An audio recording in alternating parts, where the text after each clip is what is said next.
All right, let's talk about this lick. Let's see if I can actually pull this off, or I get to embarrass myself this morning.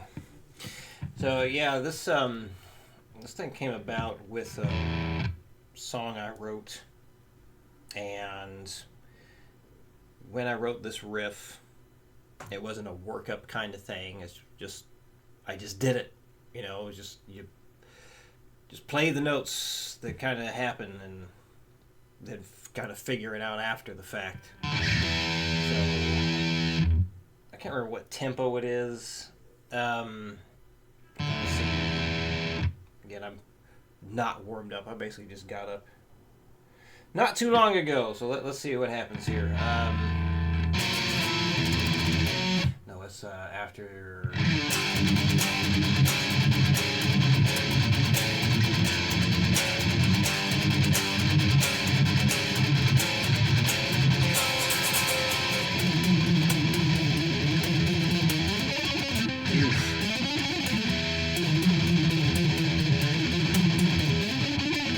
Good God.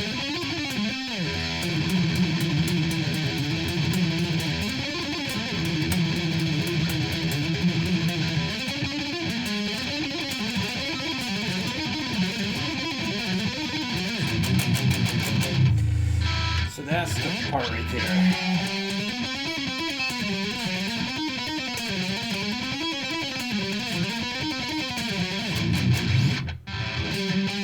So, yeah, ended up figuring out what the hell I was doing after I got the thing down. That would be in, like, I don't remember what the mode name would be, but part of Hungarian minor, the Hungarian minor scale, and just moving it in a chromatic way.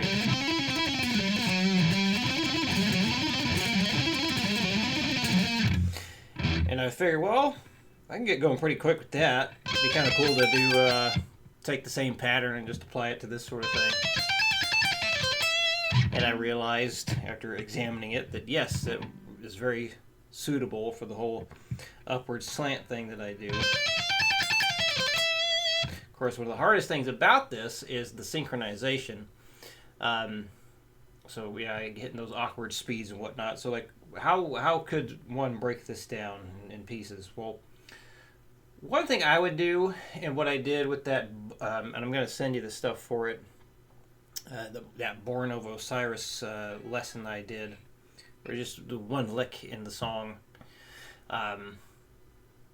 is to really make sure my left hand had everything down. I just did all legato. So that would be something you can do for this, is if the left hand seems to be having a tough time getting the pattern, just do all legato.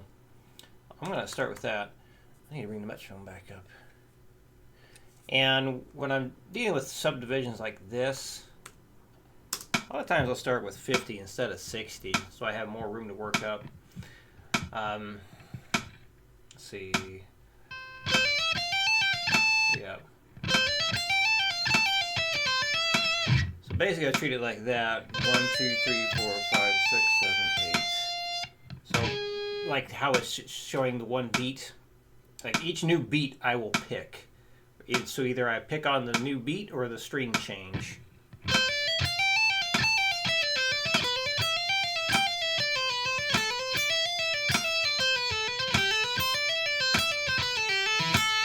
And then like that chord that happened at the end.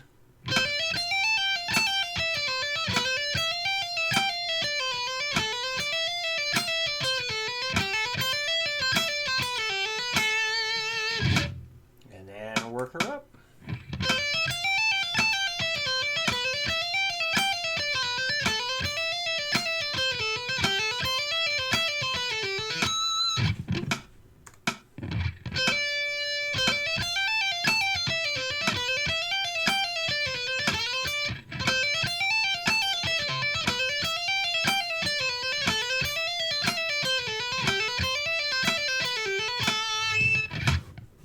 I don't think I've actually tried working this specific thing up.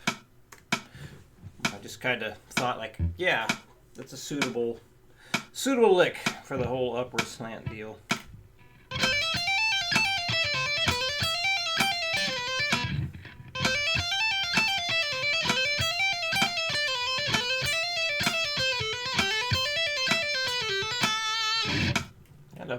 fairly easy, repeatable pattern.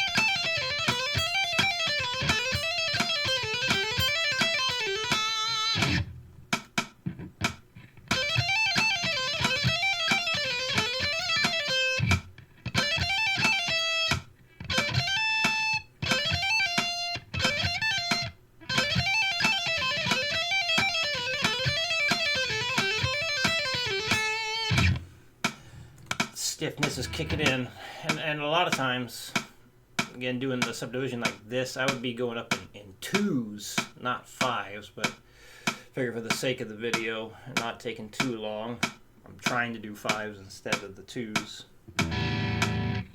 That might be my downfall.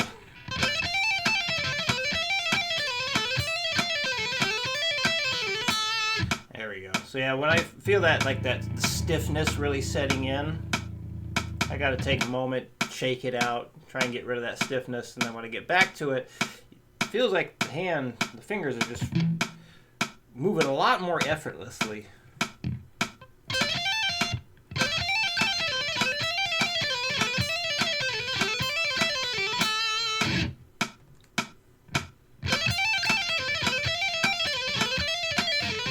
Boo.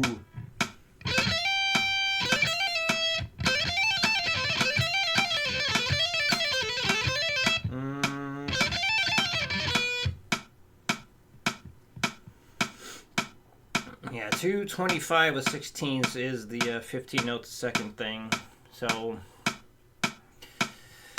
can't really, I guess you would have to do what? At least 116 on here? Well, no, I'm counting that wrong. 112.5, so 113. Yeah, gotta be at least 113 on the metronome to make sure you got all 15 notes a second, doing it 30-second note way. Come on.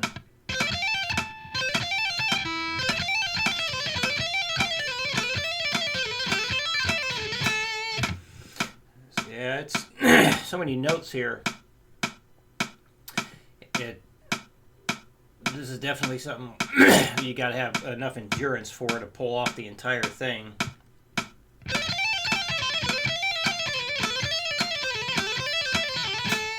There we go.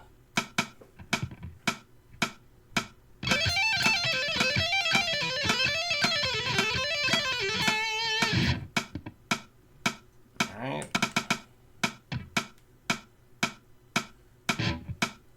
Let's do a nice even 115.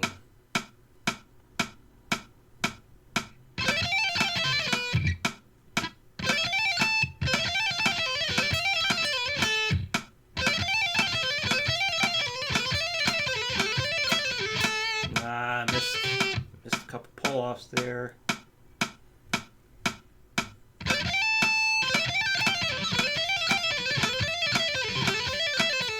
Fuck.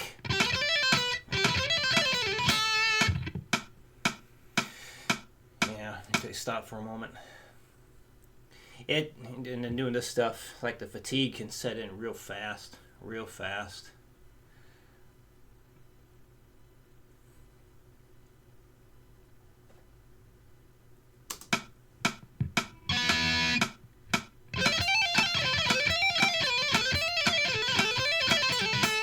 There we go.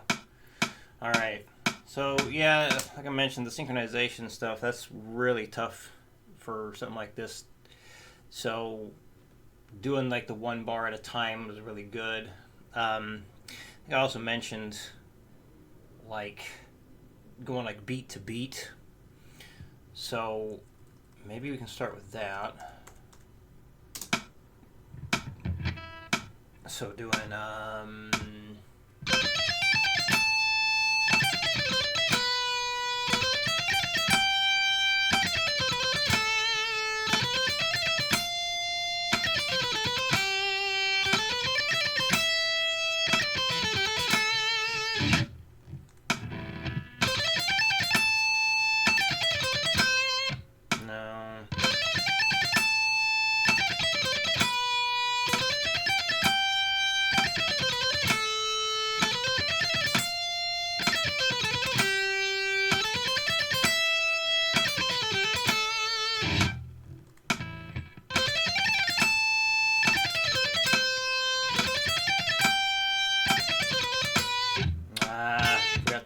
transition. Yeah, it's important that you do that transition part.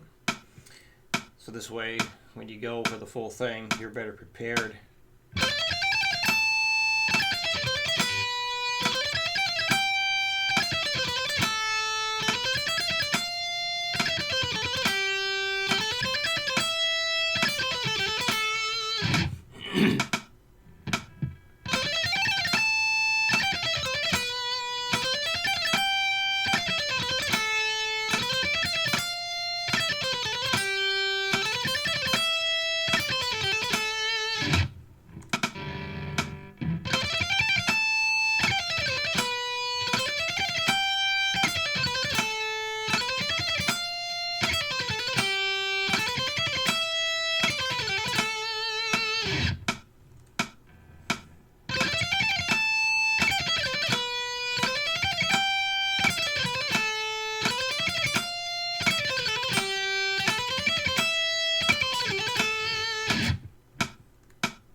Boo.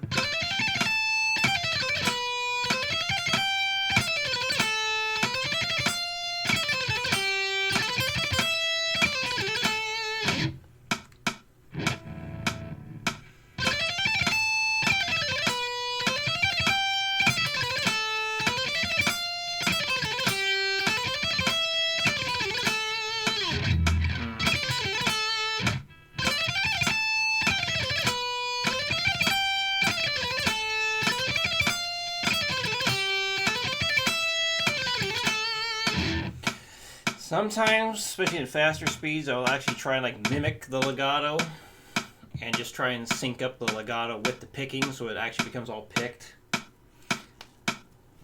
I don't know if that really is exactly what I'm doing, but that's what I think about, and sometimes that can help.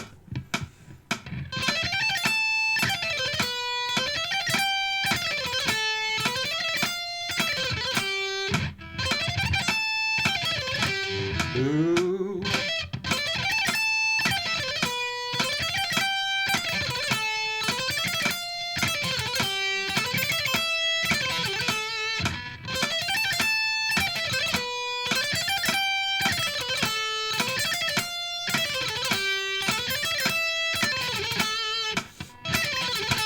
That freaking ending.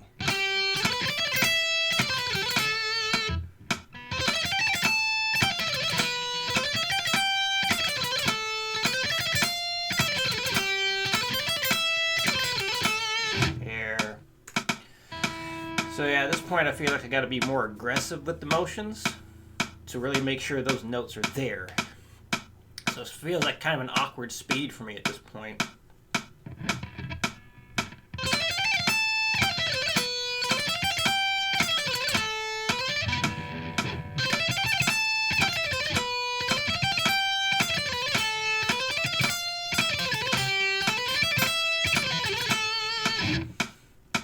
Here we go.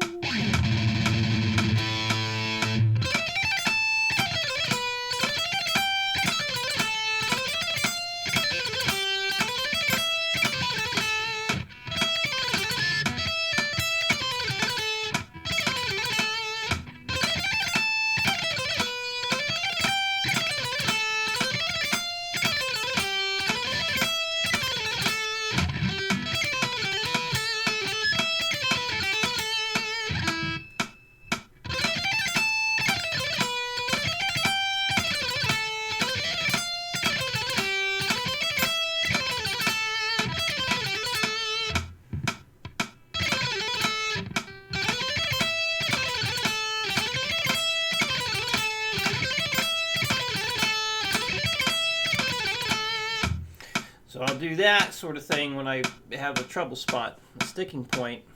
Whatever the problem point is, I'll just do several takes of that in a row, and then try and do the whole thing again.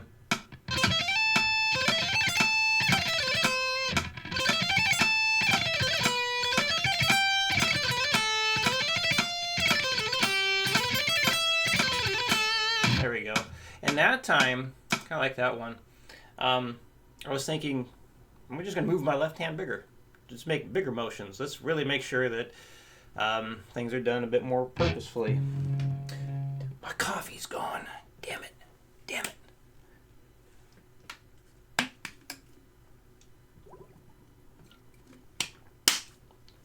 So, and you can always just do like, one beat at a time and just work that up by itself.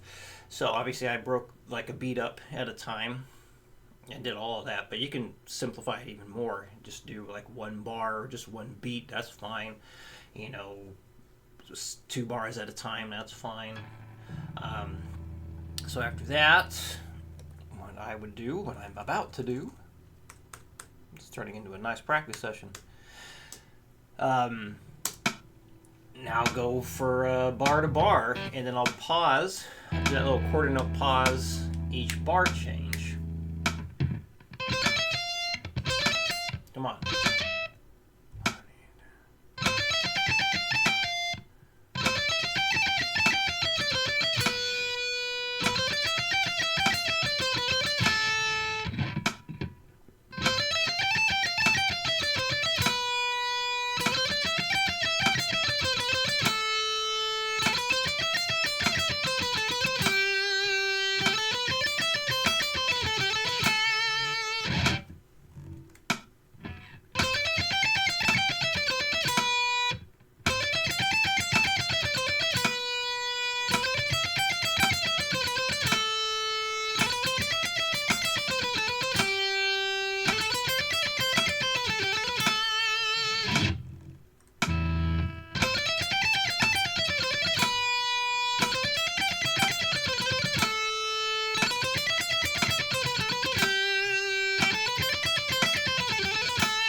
Whew. A lot of times I'd hold my breath because I gotta concentrate so damn hard. And yeah, the big thing is just the synchronization of it all. Try and keep it synced up as best as possible.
Oh boy, this is gonna be a long video. Then you can do like split it in half after that. Just do like half and half, like a.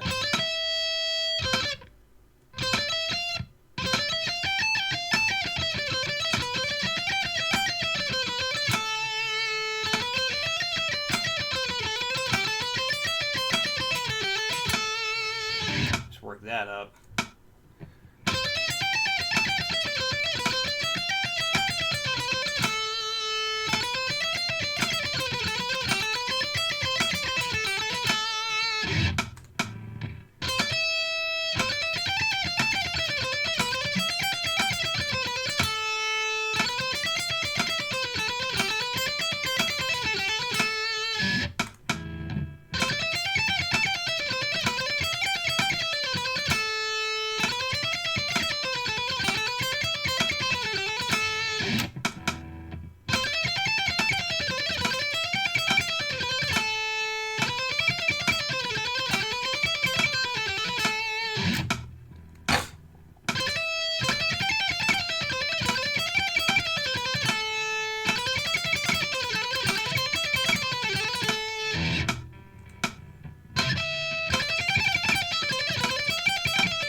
Synced up enough.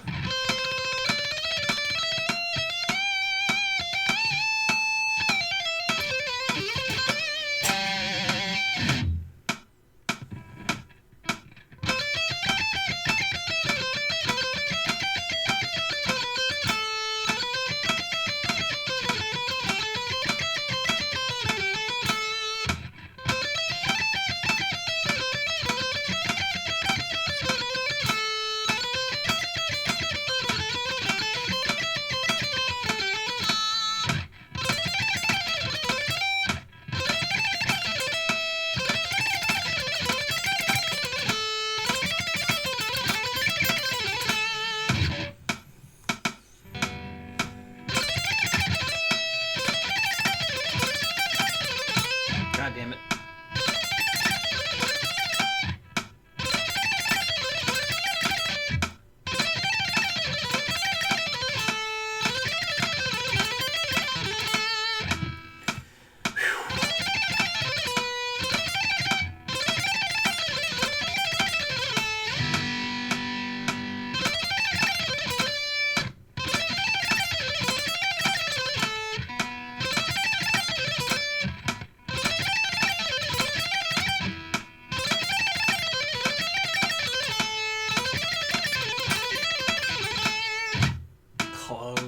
Close.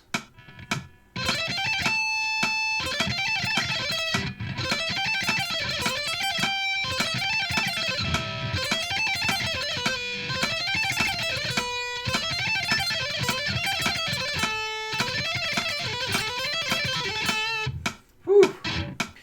Stop for a moment.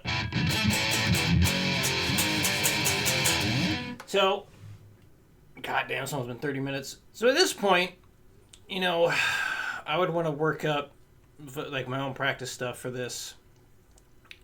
Like I mentioned before, going up in twos would be preferable. Because honestly, I need more work with this thing. Now, if it was just like the one bar, you know, then I got a better chance of doing it. The other thing is like what makes this challenging is I'm not just doing the same pattern over and over. Well, it kind of is, but you know, changing positions there. So that riff of mine.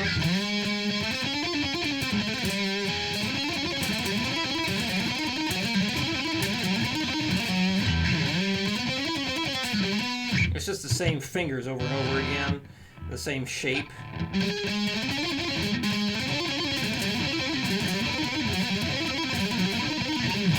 And I have a much easier time playing on the lower two strings anyway.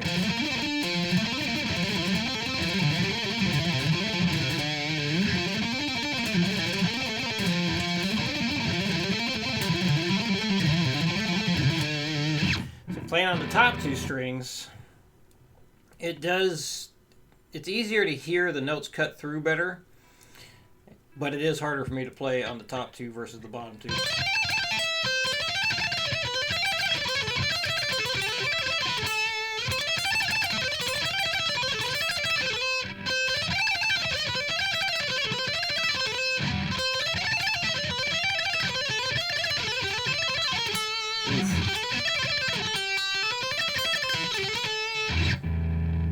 Now I just wore out my arm again.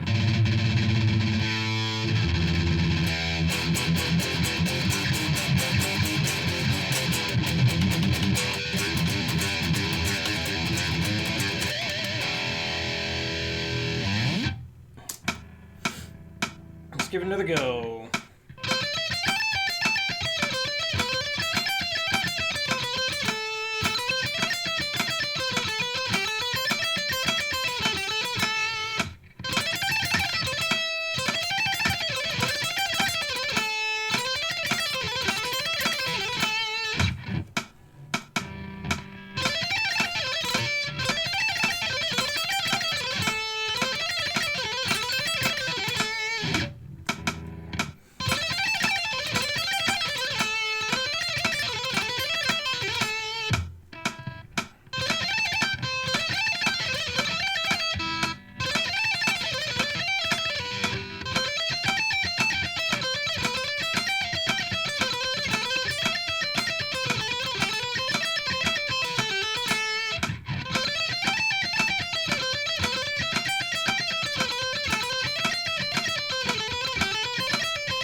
Getting there.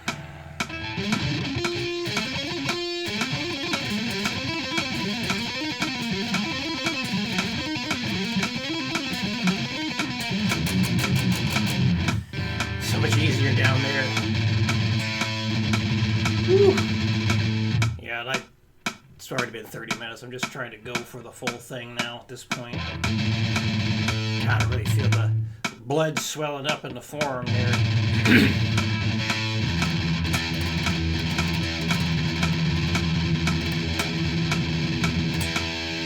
So it's the left arm, for me, that gets worn out. Like, I can do this a lot better.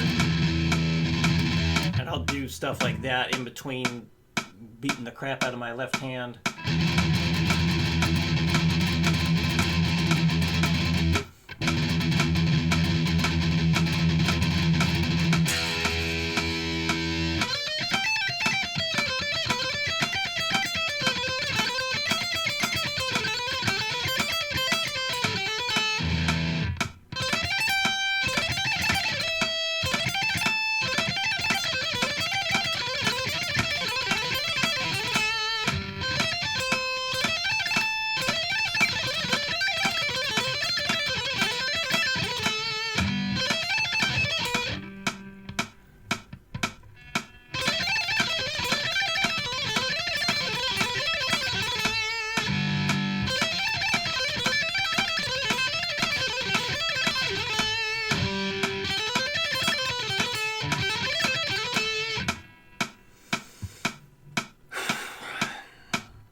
actually tap my foot twice as fast. Just felt like that actually might help me stay in better time.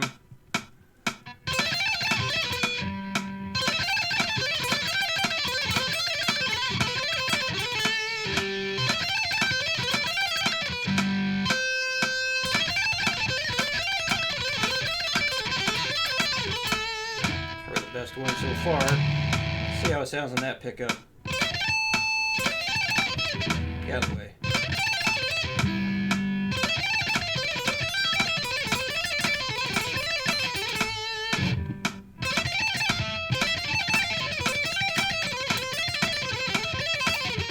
Fuck.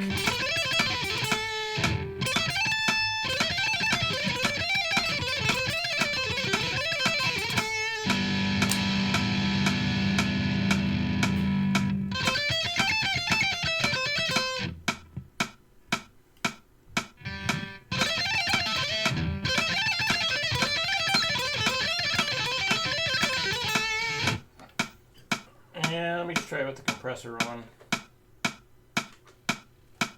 That's way louder than I expected. Hold on.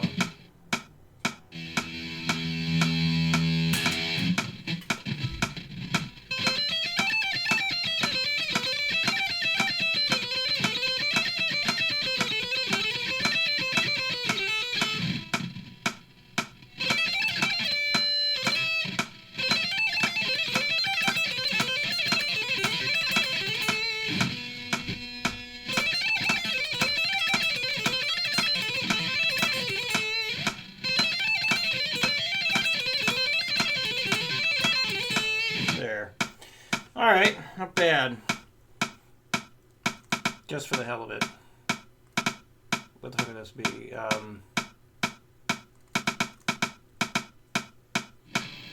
So yeah, using compression, it's a great way to make this easier on yourself, because I turn the compressor on down there. I use a Boss GT1000, so that's the multi-effects processor. And yeah, especially for legato heavy stuff, it's a dream come true.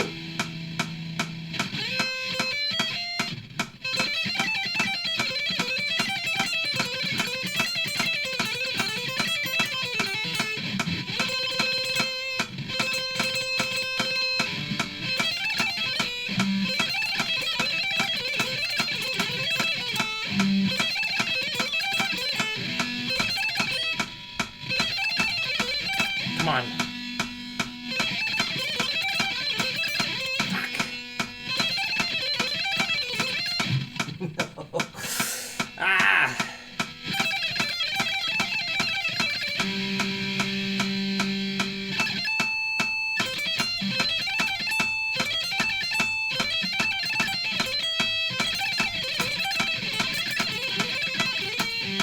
Shit, could even do legato for it.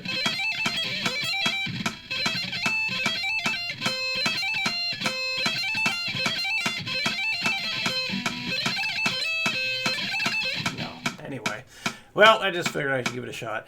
That's a fun thing to do. I'll sometimes mess around with is put on a stupid fast speed and just noodle.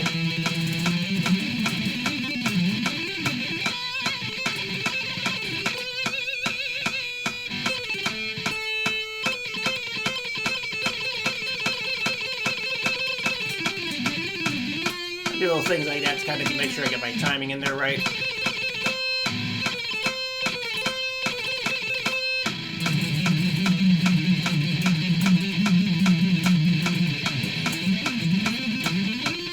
So it's a good thing to do. Just put on a fast click and just noodle.